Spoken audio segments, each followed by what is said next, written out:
Tiba-tiba si Lina ini kesurupan guys. Dan anehnya saat kesurupan suaranya si Lina ini berubah menjadi suaranya Mila. Dan dia mengaku kalau dia adalah Mila. Itu udah berusaha buat disadarin, tetap aja si Lina ini nggak sadar-sadar dan terus kesurupan. Sehingga pihak keluarga dari si Lina menelpon ke keluarganya Mila, memberitahu kalau anak mereka kesurupan arwahnya si Mila. Nah, langsung kaget dong gitu, karena yang menerima itu adalah bapaknya si Mila gitu. Nah, bapaknya Mila ini karena kaget dan bingung, akhirnya mereka meminta ya udahlah bawa aja ke sini, ini mumpung kami lagi tahlilan kayak gitu kan. Udah bawa aja ke sini, nanti coba kita tanya apa maunya gitu loh, kok si Mila ini merasuki raganya si Lina gitu. Nah, akhirnya si Lina ini dibawalah oleh keluarganya datang ke rumahnya Mila. Dan di situ akhirnya si Lina yang sedang kesurupan arwahnya si Mila ini ditanya, dan akhirnya mereka kayak menginterogasi gitulah ya. Dan si Lina ini menceritakan semua kronologi kejadian secara detail sambil menangis. Dan yang bikin merinding itu suaranya yang keluar dari mulutnya si Lina, bukan suaranya Lina guys. Itu adalah suaranya Mila. Karena bapaknya Mila juga tantenya Mila itu yang menyatakan gitu, itu emang suaranya Mila, bukan suaranya Lina. Dan si Mila dengan menangis ya dalam tubuhnya si Lina, dia menceritakan semua kronologi kejadian kalau dia dan si Fajri itu tidak meninggal karena kecelakaan, tapi meninggal karena dibunuh. Dan si Mila ini bilang kalau dia sangat dendam pada semua pelaku pembunuhan itu. Apalagi mereka sudah memperkosanya saat dia sedang sekarat.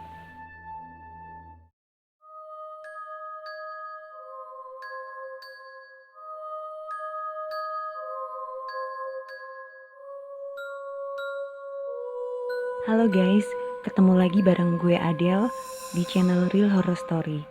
Dimana di channel ini akan menceritakan tentang kisah-kisah mistis berdasarkan pengalaman nyata atau real story. Dan sebelum gue lanjut, silakan klik tombol like dan juga subscribe bagi kalian yang belum subscribe. Dan juga klik tombol lonceng supaya kalian akan mendapatkan notifikasi jika ada video-video terbaru dari Real Horror Story. Dan juga jangan lupa untuk komen serta share jika kalian suka dengan channel gue ini.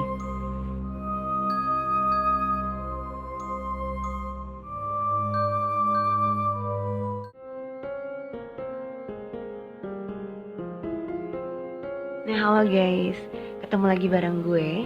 Dan kali ini gue bakalan mengangkat sebuah kisah nyata yang pernah terjadi di tahun 2016. Sebenarnya kisah ini adalah sebuah tragedi ya guys, kisah memilukan. Tapi di dalam kisah tragedi ini ada sisi mistisnya, ada sisi horornya. Dimana saat itu terjadi kejadian memilukan yang menewaskan sepasang muda-mudi yang masih berusia 16 tahun. Dan saat ditemukan pertama kali ya jenazahnya, orang-orang mengira kedua remaja ini adalah korban kecelakaan karena mereka terjatuh dari jembatan layang. Tapi ternyata guys, kedua remaja ini tidak meninggal karena kecelakaan murni, tapi mereka meninggal karena dibunuh, dan pembunuhnya adalah sekelompok geng motor. Dan kasus ini terungkap karena arwah dari si cewek merasuki salah seorang temannya.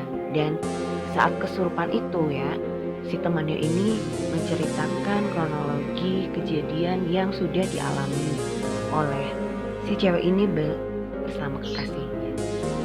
Nah, bagaimana kisah selengkapnya? Cikira.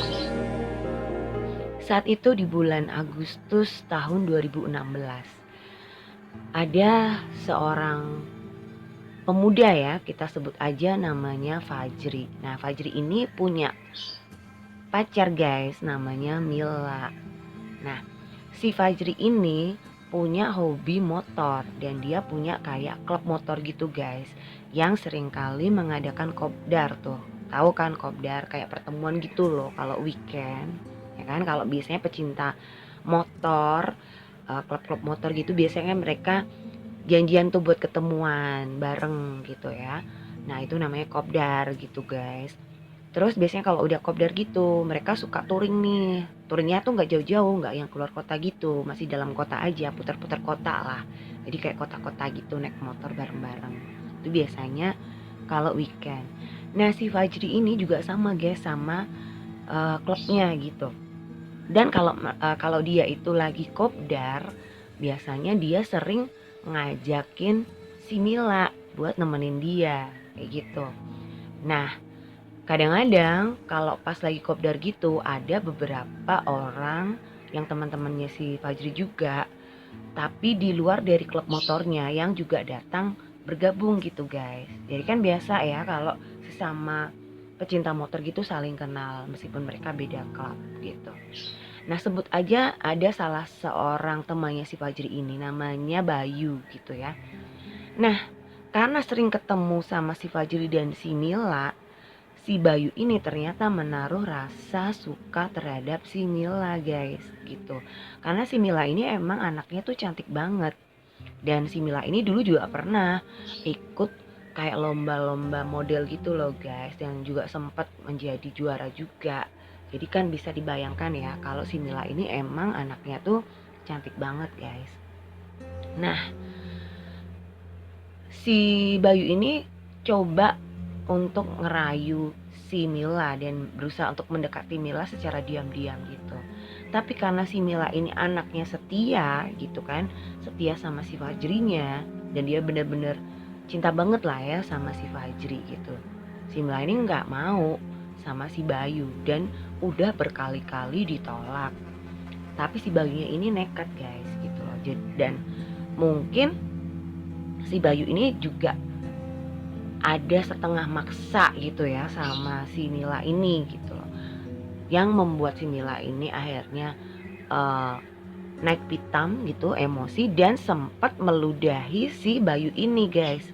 Dan ternyata apa yang dilakukan oleh si Mila ini membuat si Bayu merasa sakit hati dan menyimpan dendam yang teramat sangat terhadap si Mila. Dan dia juga jadi gak suka sama si Fajri karena dia merasa harga dirinya jatuh gitu. Kok dia gak bisa ngalahin si Fajri kayak gitu loh. Padahal mungkin kalau dari segi finansial gitu ya, ekonomi keluarganya juga nggak kalah lah sama si Fajri, seperti itu. Nah, ternyata ya ada satu geng motor ya yang bermasalah nih dengan klubnya si Fajri gitu. Nah, ini dimanfaatin tuh sama si Bayu. Jadi kayak si Bayu ini memanfaatkan kesempatan dalam kesempitan gitu loh guys. Kebetulan ini ada geng motor yang gak suka sama klubnya si Fajri, dan mereka itu merencanakan untuk balas dendam gitu lah ya ke klubnya si Fajri ini. Nah, si Bayunya itu menyusup gitu ke klubnya ini untuk dia juga bisa membalaskan dendamnya gitu ya kepada si Fajri dan si Mila.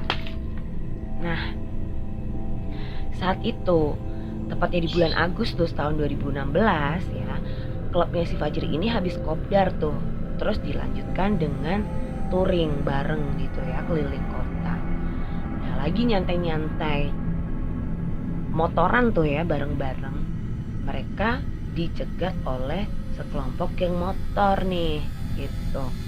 Dan tiba-tiba geng motor ini menyerang mereka dengan brutal dengan cara melempari batu.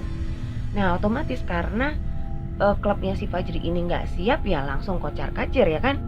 Mereka langsung kabur guys gitu, tancap gas, langsung meninggalkan tempat lah istilahnya.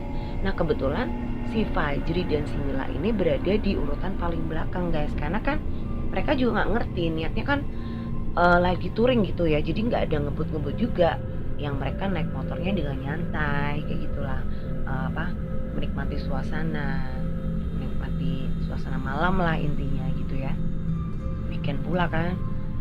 Akhirnya karena mereka telat kabur nih si Fajri ini, mereka menjadi bulan-bulanan geng motor kayak gitu loh.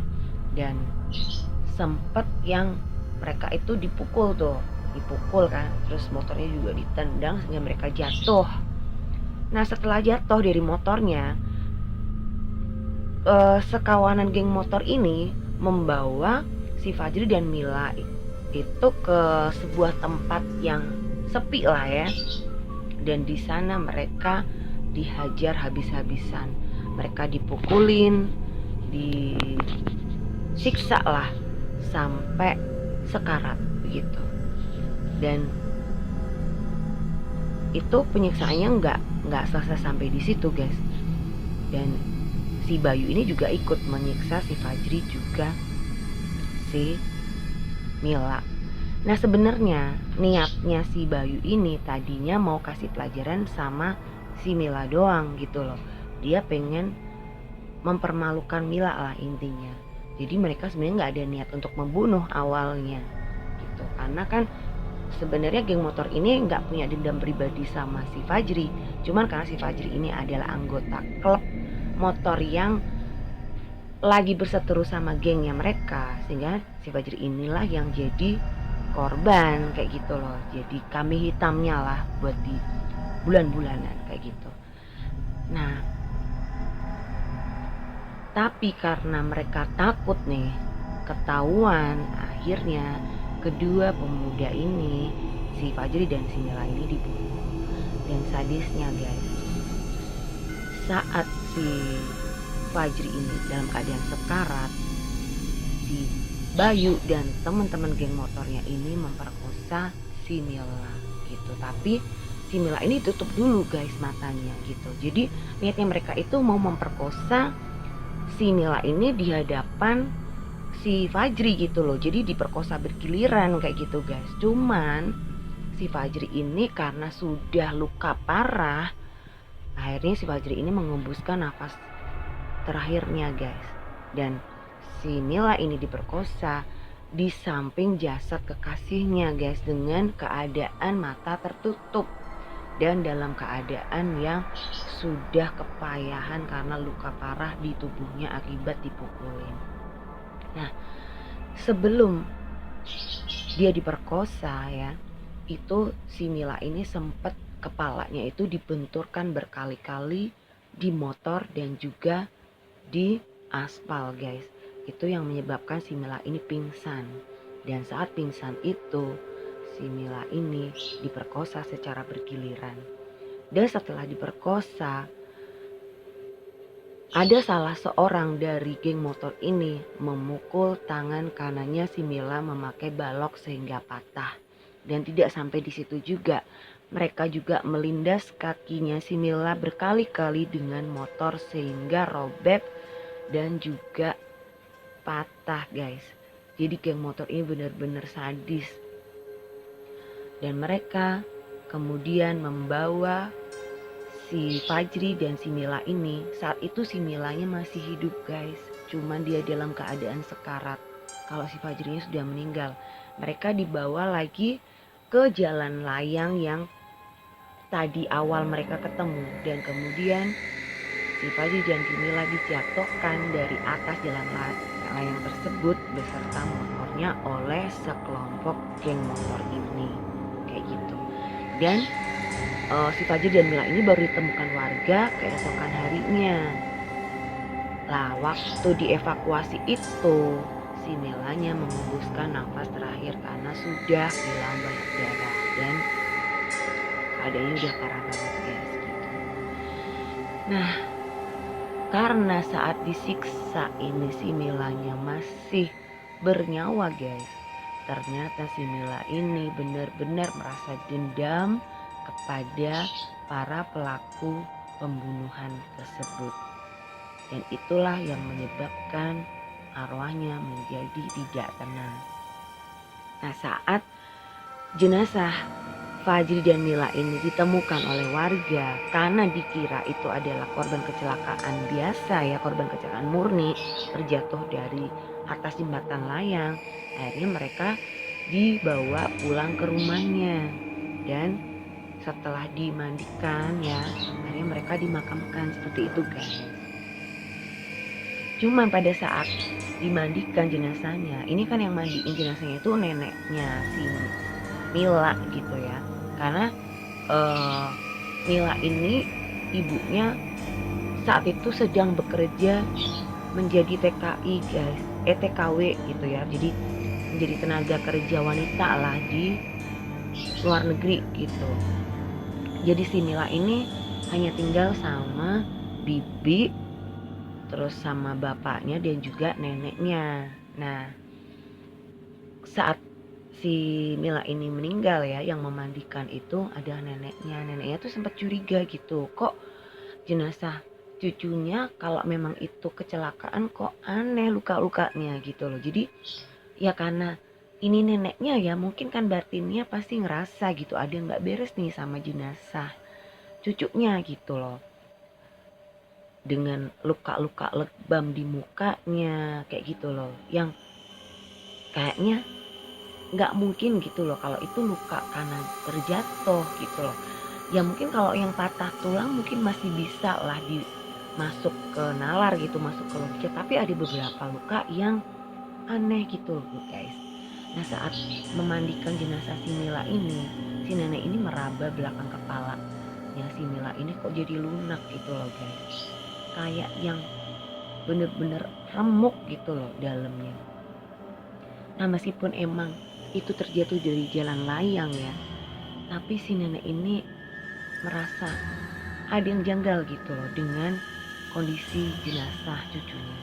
Tapi karena memang dia tidak punya bukti, akhirnya ya udah jenazah cucunya ini kemudian dimakamkan. Itu juga jenazah si Fajri juga sudah dimakamkan oleh keluarganya. Nah, setelah pemakaman si Mila ini kan di rumahnya tuh diadain tahlilan tuh ya guys selama 6 hari berturut-turut. Nah, pada saat pemakamannya si Mila ini tuh punya sahabat deket banget, sebut aja namanya Lina ya. Nah, nggak tahu kenapa ya, karena mungkin si Linanya ini merasa shock atau mungkin sedih atau mungkin juga dia punya alasan yang lain. Pada saat si Mila ini dimakamkan gitu ya, ini si Lina ini nggak datang guys gitu loh. Padahal tuh dia tuh sahabat dekatnya si Mila banget gitu. Nah si Lina ini baru mau datang ke rumahnya si Mila untuk takziah itu pada hari ke-6 gitu loh. Jadi setelah hari ke-6 si Milanya ini dimakamin gitu, pada saat tahlilan si Lina ini bermaksud untuk datang ke sana gitu untuk takziah. Dia sudah bersiap-siap gitu kan untuk datang ke rumah si Mila. Nah, cuman yang terjadi ya pada saat dia udah prepare nih mau ke rumahnya si Mila, dia kan udah pamitan tuh sama orang tuanya kalau dia mau datang ke rumah Mila untuk takziah gitu. Tiba-tiba si Lina ini kesurupan guys, dan anehnya saat kesurupan suaranya si Lina ini berubah menjadi suaranya Mila, dan dia mengaku kalau dia adalah Mila. Itu udah berusaha buat disadarin, tetap aja si Lina ini nggak sadar-sadar dan terus kesurupan, sehingga pihak keluarga dari si Lina menelpon ke keluarganya Mila memberitahu kalau anak mereka kesurupan arwahnya si Mila. Nah langsung kaget dong gitu karena yang menerima itu adalah bapaknya si Mila gitu. Nah, bapaknya Mila ini karena kaget dan bingung, akhirnya mereka meminta, ya udahlah bawa aja ke sini, ini mumpung kami lagi tahlilan kayak gitu kan. Udah bawa aja ke sini, nanti coba kita tanya apa maunya gitu loh, kok si Mila ini merasuki raganya si Lina gitu. Nah, akhirnya si Lina ini dibawalah oleh keluarganya datang ke rumahnya Mila. Dan di situ akhirnya si Lina yang sedang kesurupan arwahnya si Mila ini ditanya, dan akhirnya mereka kayak menginterogasi gitulah ya. Dan si Lina ini menceritakan semua kronologi kejadian secara detail sambil menangis. Dan yang bikin merinding itu suaranya yang keluar dari mulutnya si Lina, bukan suaranya Lina guys, itu adalah suaranya Mila. Karena bapaknya Mila juga tantenya Mila itu yang menyatakan gitu, itu emang suaranya Mila, bukan suaranya Lina. Dan si Mila dengan menangis ya dalam tubuhnya si Lina, dia menceritakan semua kronologi kejadian kalau dia dan si Fajri itu tidak meninggal karena kecelakaan, tapi meninggal karena dibunuh. Dan si Mila ini bilang kalau dia sangat dendam pada semua pelaku pembunuhan itu, apalagi mereka sudah memperkosanya saat dia sedang sekarat. Si Mila ini juga bercerita kalau sebenarnya dia itu sangat mencintai Fajri. Fajri juga sangat mencintai dia gitu ya. Dan mereka ini hubungannya udah serius guys. Jadi mereka berencana kalau udah lulus SMA mereka mau menikah kayak gitu loh guys. Karena kan umur mereka baru 16 tahun tuh saat itu ya kan. Mereka udah merencanakan masa depan itu, mau menikah. Dan si Fajri ini nggak pernah menyentuh si Mila selama mereka berpacaran. Jadi si Fajri ini anaknya baik banget guys gitu loh. Dia gak pernah kurang ajar sama si Mila, meskipun si Mila ini sering diajakin kumpul bareng klub motornya, sering pulang malam juga sama si Fajri. Tapi ternyata tuh si Fajri gak pernah nyentuh si Mila guys. Dan ini adalah pengakuannya si Mila gitu. Dan itu yang membuat hati Mila itu benar-benar hancur, karena kesuciannya sudah direnggut oleh kelompok geng motor ini di depan jenazah kekasihnya sendiri. Dan dia kepengen semua pelaku pembunuhan itu mati guys. Dan setelah menceritakan kronologi kejadian itu, akhirnya tante si Mila ini, si bibinya Mila ya, meminta Mila ini untuk keluar dari tubuhnya si Lina gitu. Dan dia juga sempat nanya, kenapa sih kok kamu merasuki tubuhnya si Lina ini, kenapa gitu. Terus akhirnya si Mila ini cerita, si Lina ini sahabat aku, tapi dia kok nggak datang pas saat pemakaman aku. Nah tadi dia tuh mau datang ke sini, ya udah aku langsung masuk aja, kata dia gitu guys gitu loh. Jadi dia si Mila ini ngerti gitu kalau si Lina ini emang berencana untuk datang ke rumahnya untuk taksiyah di hari ke-6 tahlilan gitu ya. Nah langsung si Mila ini tiba-tiba bisa masuk aja gitu ke dalam tubuhnya si Lina gitu loh guys. Nah akhirnya kan si bibinya minta tolong tuh sama si Mila ya, supaya keluar gitu dari tubuhnya si Lina, karena kasihan juga kan si Linanya udah kesurupan dari siang gitu atau mungkin dari sore gitu loh. Terus akhirnya si Mila ini mau untuk keluar dari tubuhnya si Lina gitu, tapi dia minta bantuan gitu kan. Terus ya pokoknya intinya dia minta lah dibantu supaya dia bisa keluar dari tubuhnya Lina. Dan akhirnya dengan dibantu Ustadz ya dan beberapa orang yang memang punya spiritual tinggi gitu, akhirnya arwahnya si Mila bisa keluar dari tubuhnya ini. Dan setelah pengakuan ini, karena pada saat si Lina ini kesurupan ya, dari pihak keluarganya si Mila ini kan merekam semua cerita dari Mila yang saat itu sedang merasuki tubuhnya Lina gitu. Jadi ada barbuknya kan ya, karena ada bukti rekamannya itu.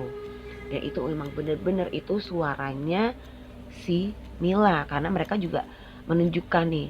Jadi mereka punya tuh rekamannya si Mila mungkin, tapi rekaman yang lain gitu lah. Jadi kayak contoh sampel suaranya si Mila itu. Ternyata emang sama persis guys dengan suaranya Mila saat merasuki si Lina ini gitu loh guys. Dan dengan berbekal rekaman tersebut, mereka mendatangi polisi, kantor polisi ya, untuk dilakukan otopsi gitu ya. Jadi kayak diselidiki lagi gitu. Kalau mereka curiga bahwa memang si Mila ini bukan meninggal karena kecelakaan. Nah akhirnya dari kepolisian juga mengabulkan dan dibongkar gitu makamnya untuk dilakukan otopsi ulang. Dan ternyata emang bener gitu loh.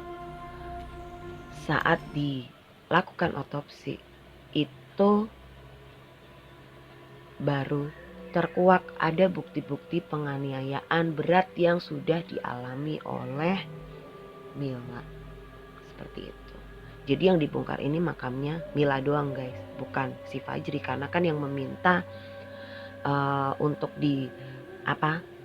otopsi ulang itu adalah keluarganya si Mila. Dan dari dokter forensik ya, tim forensiknya itu menyatakan luka-luka di tubuhnya si Mila ini bukan luka-luka akibat kecelakaan murni. Dan akhirnya terungkaplah semua kejahatan dari klub geng motor tersebut. Akhirnya mereka pun diciduk satu persatu. Nah tapi guys, sebenarnya ada, kalau menurut keterangannya si Mila ya, pada saat merasuki raganya si Lina ini, ada 12 orang yang terlibat dalam kejadian tersebut guys. Cuman yang ketangkap baru 7 saat itu, yang 3 ini masih kabur. Dan gue kurang tahu juga ya apakah saat ini udah ditangkap semuanya itu 12 orang ya. Tapi yang jelas yang 7 orang itu udah mendapatkan hukuman guys. Jadi mereka dihukum penjara seumur hidup. Karena mereka juga tidak bersikap kooperatif gitu loh guys saat penyelidikan. Mereka berbelit-belit gitu. Nah, sebenarnya mereka tuh dituntut hukuman mati, tapi karena mereka masih muda nih para pelakunya, akhirnya mereka diperingan gitu. Jadi di penjara, hukumannya tuh penjara seumur hidup. Seperti itu. Karena juga kasusnya ini kan masih termasuk kasus pembunuhan anak di bawah umur kan guys. Karena kan si Mila dan si Fajri ini belum berusia 17 tahun. Jadi masih masuk ke anak-anak gitu loh. Nah itu hukumannya lebih berat karena mereka sudah melakukan pembunuhan, penyiksaan secara sadis dan juga pemerkosaan pada anak di bawah umur. Seperti itu. Nah itu tadi guys cerita memilukan ya, sebenarnya kejadian memilukan yang pernah terjadi di tahun 2016 ya, tepatnya di bulan Agustus, yang sudah terjadi pada Mila dan Fajri. Dan ya gue berdoa ya semoga Mila dan Fajri sekarang udah tenang lah ya di sana ya, sudah bisa ikhlas menerima kematiannya gitu, karena para pelakunya juga sudah ditangkap. Dan gue berharap juga semua pelaku yang ikut serta ya pada saat kejadian dan yang mungkin juga jadi otak meskipun dia tidak melakukan kayak gitu ya, itu juga sudah mendapatkan ganjaran setimpal gitu loh guys, supaya ya almarhumah si Mila ini tenang di sana dan dia bisa pergi dengan tenang gitu loh guys. Ya malah kita doain ya semoga arwah si Mila mendapatkan tempat yang layak ya di sisi Allah, amin, dan diampuni segala dosa dan kesalahan yang pernah dia dan juga Fajri yang mungkin pernah dilakukan selama hidupnya. Amin, amin, amin. Nah guys, sampai di sini dulu ya cerita Real Horror Story di episode kali ini. Semoga kalian suka dengan cerita gue kali ini ya.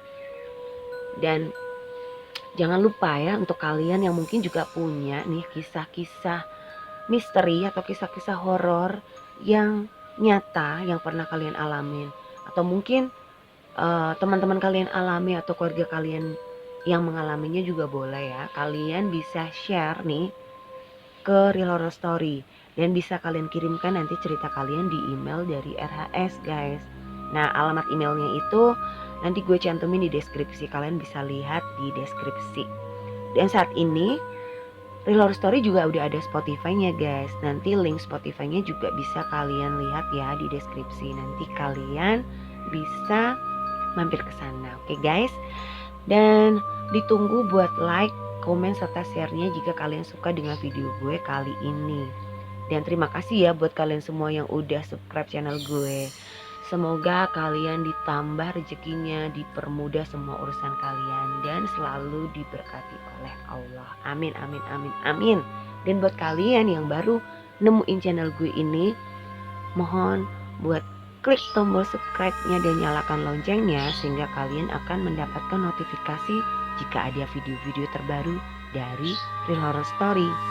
Dan Real Horror Story bakalan selalu update setiap Kamis malam jam 19.30 waktu Indonesia bagian Barat. Cuman kalau mungkin ada sesuatu hal yang menyebabkan RHS nggak bisa tayang pada malam Jumat ya, hari Kamis malam Jumat, pasti nanti gue bakalan gantiin di hari-hari lain guys. Dan itu sebabnya kalian perlu untuk menyalakan tombol loncengnya gitu loh guys, supaya kalian tuh dapat notifikasi kalau mungkin sewaktu-waktu nih loh kok ada video terbaru nih gitu loh dari RAS selain hari Kamis gitu loh guys. Nah oke guys, sampai di sini dulu ya. Jangan lupa jaga kesehatan dan jangan lupa bahagia. Sampai jumpa.